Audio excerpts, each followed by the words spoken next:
أهلا بيكم في تاني حلقة معانا النهاردة من سلسلة أفلام عمرك ما هتشوفها. في بداية الحلقة بحب أشكر ال40 مشترك اللي معايا المخلصين ليا، وميرسي كتير ليكم إنكم معايا.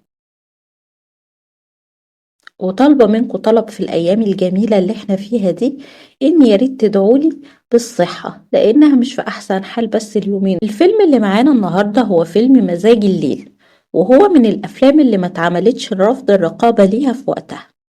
الفيلم من تأليف مصطفى أبو زيد، الكاتب الكبير اللي ألف جري الوحوش والعار والكيف. وكان هيقوم بدور البطولة في الفيلم ده أحمد زكي، اللي من كتر حلاوة الفيلم خلى المؤلف مصطفى أبو زيد يكتب له ورقة إنه محدش يعمل الفيلم ده غيره.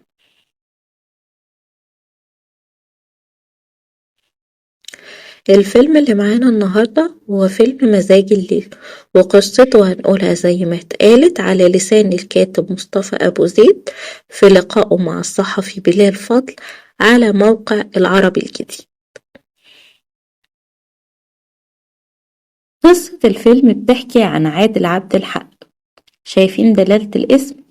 شاب العيلة من أصول صعيدية، كلها بتشتغل في مجال القضاء، مستشارين، محامين، وكلاء نيابة، وهكذا يعني. لدرجة إن الفاشل بتاع العيلة بيبقى واحد قرر إن هو يخرج عن القاعدة ويشتغل طبيب نفسي والعياذ بالله. يجوا يشوفوا السيشن دلوقتي بكام. مشكلة عادل إنه كان نفسه يكون ممثل، وطبعا كان من المستحيل إنه يصارح حد من عيلته بكده. وفي وسط جدار الحماية اللي عيلته عاملاه عليه بتكون ثغرة، وهو السواق، سواق العيلة اللي والد عادل طلب منه يعلم عادل السواقة.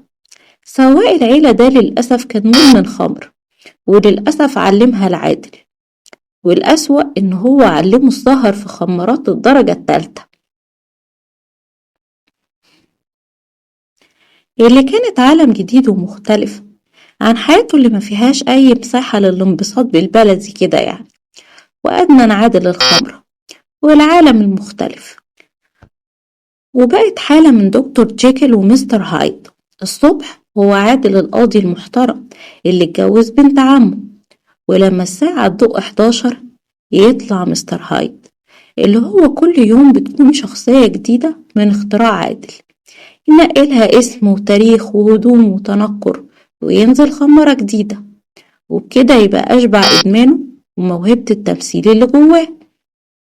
طبعا بيضطر يعترف لمراته، وبيلجأ لقريبه الدكتور النفسي اللي بينصحه إن هو يعمل جو الخمارة في البيت، لكن ده للأسف ما بيكونش كافي ليه، وبيرجع يخش الخمارة تاني، وبيفضل كده لحد ما بيكون الحدث اللي بيخلي عالم دكتور جيكل ومستر هايد يتقابلوا. أثناء ما هو سهران في مكان من الأماكن دي بتحصل حادثة قتل قدامه، واحد بيجيب رقبة التاني برقبة إزازة، بصعوبة بيقدر يفلت من البوليس.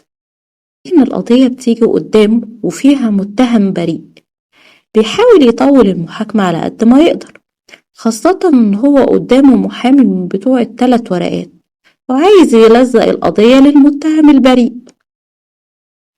وعلى حسب كلام المؤلف مصطفى أبو زيد بتدور ما بينهم سجالات طول، زملاء القاضي بيقدموا فيه شكوى، لكن للأسف بيتم إعدام المتهم.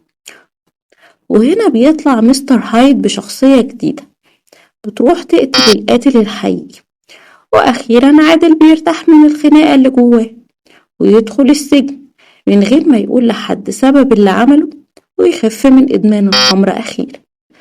الحتة دي بالذات فكرتني بفيلم هاوس ذات جاك بيلت، لما القاتل مع كل جريمة كان بيخف من الوسواس القهري. الفيلم اترفض لأن الرقابة لقت إن فيه إهانة للقضاء، رغم تأكيد مصطفى أبو زيد إنه مش هو ده اللي يقصده أبدا. بس كده، ودي كانت تاني حلقة من سلسلة أفلام عمرك ما هتشوفها. يا رب تكون عجبتكم، وباي باي.